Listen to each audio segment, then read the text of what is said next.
ऐसे ही ये भी देखना चाहिए कि नमाज जब इंसान पढ़ने के लिए आए तो मुकम्मल तौर पर ज़ीनत इख्तियार करे। फरमाया गया खुज़ू ज़ीनतकुम इंद कुल्ल मस्जिद, हर नमाज के वक्त आदमी ज़ीनत इख्तियार करे। ज़ीनत में क्या है? क्या सिर्फ पजामा पहन लेना ज़ीनत है, कुर्ता पहन लेना ज़ीनत है?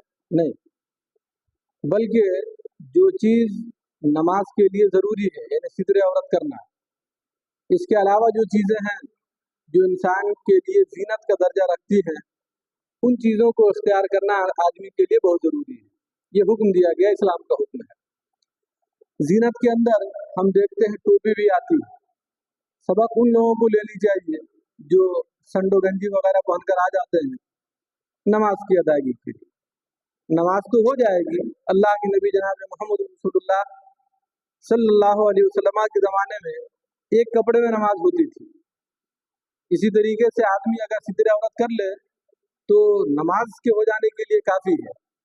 लेकिन नमाज के लिए जो हुक्म दिया गया है कि ज़ीनत इख्तियार करें, उसके अंदर कुछ इजाफी कपड़े भी हैं। आप उसके अंदर सदरी को भी शामिल कर सकते हैं, जुब्बा को भी शामिल कर सकते हैं, इसी तरीके से टोपी को भी शामिल कर सकते हैं। एक वबा फैली हुई है कि जब टोपी ज़रूरी नहीं है, फ़र्ज नहीं है, वाजिब नहीं है, फिर पहनना क्यों ज़रूरी है? अब पहनने के लिए आदमी क्यों बोलता है? जो लोग टोपी पहनने के कायल नहीं हैं, वो इस बात को दलील बनाते हैं एक रवायत को कि अल्लाह के नबी अलैहिस्सलातु वत्तस्लीम आए और आपके बाले मुबारक से पानी के कतरात गिर रहे थे और आपने नमाज पढ़ाया। इसको देखकर लोग दलील देते हैं कि अल्लाह के नबी अलैहिस्सलाम इमाम नहीं बांधे हुए थे, जब ही तो पानी का कतरा गिर रहा था। हालांकि ऐसे लोगों को समझनी चाहिए कि अगर आदमी इमामा भी बांध ले, टोपी भी पहन ले, उसके बावजूद ऐसा नहीं है कि बाल अगर भीगा हुआ हो तो उससे कतरात नहीं गिर रहे हैं। बस औकात आप लोगों ही ने मुझको देखा होगा कि नमाज जब पढ़ने के लिए आते हैं तो कभी कभी बाल भीगा हुआ रहता है तो पानी के चंद कतरात रुखसार पर या फिर पीछे गर्दन की जानिब गिर रहे होते हैं। तो उसको देखकर कोई आदमी ये नहीं कह सकता है कि ये आदमी टोपी नहीं पहने हुआ था।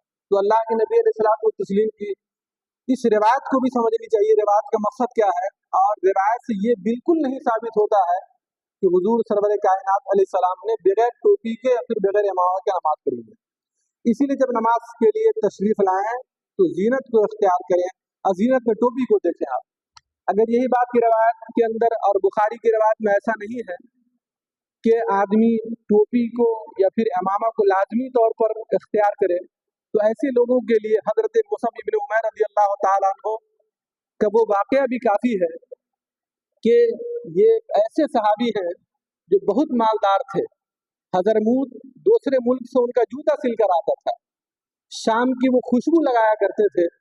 और अल्लाह के नबी अलैहिस्सलातु वत्तस्लीम ने फरमाया कि मुसअब इब्न उमैर जैसा नौजवान और खूबसूरत आदमी मेरी आंखों ने नहीं देखा। यानी जिस गली से गुजर जाते थे लोग समझ जाते थे यहाँ से मुसअब इब्न उमैर गुजरा। इतने खूबरू थे और इतनी अच्छी खुशबू इस्तेमाल किया करते थे।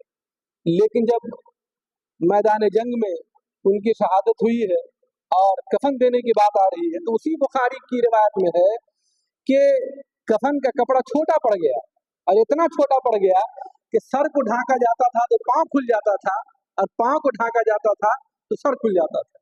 अल्लाह के नबी सरवर कायनात अलैहिस्सलातु वत्तस्लीम ने उनके सर को कफन के कपड़े से ढांका और पांव पर इज़खिर घास रख दिया। तो ऐसे लोग जो इस बात को दलील बनाते हैं कि ये जरूरी नहीं है कि टोपी का तज़किरा उसके अंदर नहीं है, बुखारी के अंदर मौजूद नहीं है, तो उन लोगों को ये भी चाहिए कि अगर उसके खानवादे का कोई आदमी दुनिया से चला जाता है, कोई आदमी अगर मर जाता है, तो बुखारी की इस रिवायत पर अमल करने के लिए उसको ये बात जरूर चाहिए कि अपने मुर्दे को छोटा कफन दे। वो भी तो रिवायत से साबित है। तो वहां पे अमल नहीं होगा, यहाँ पे अमल होगा। क्यों? इसलिए कि यहाँ पर तन आसानी की बात हो रही है, यहाँ पर हमारी तबीयत चाह रही है। शरीयत हमारी और आपकी तबीयत का नाम नहीं है, बल्कि शरीयत की दहलीज पर आदमी अपनी तबीयत को कुर्बान कर दे तभी जाकर वो शरीयत, तभी जाकर के वो आदमी शरीयत मुतहरा पर अमल पैरा होगा और ये कहा जाए कि आदमी मुसलमान है। हमने अपनी ख्वाहिशात को शरीयत का नाम दे दिया है, ऐसा नहीं होनी चाहिए। शरीयत में जिस चीज़ के ताल्लुक से वाज़ेह इरशाद फरमा दिया उसी के मुताबिक जिंदगी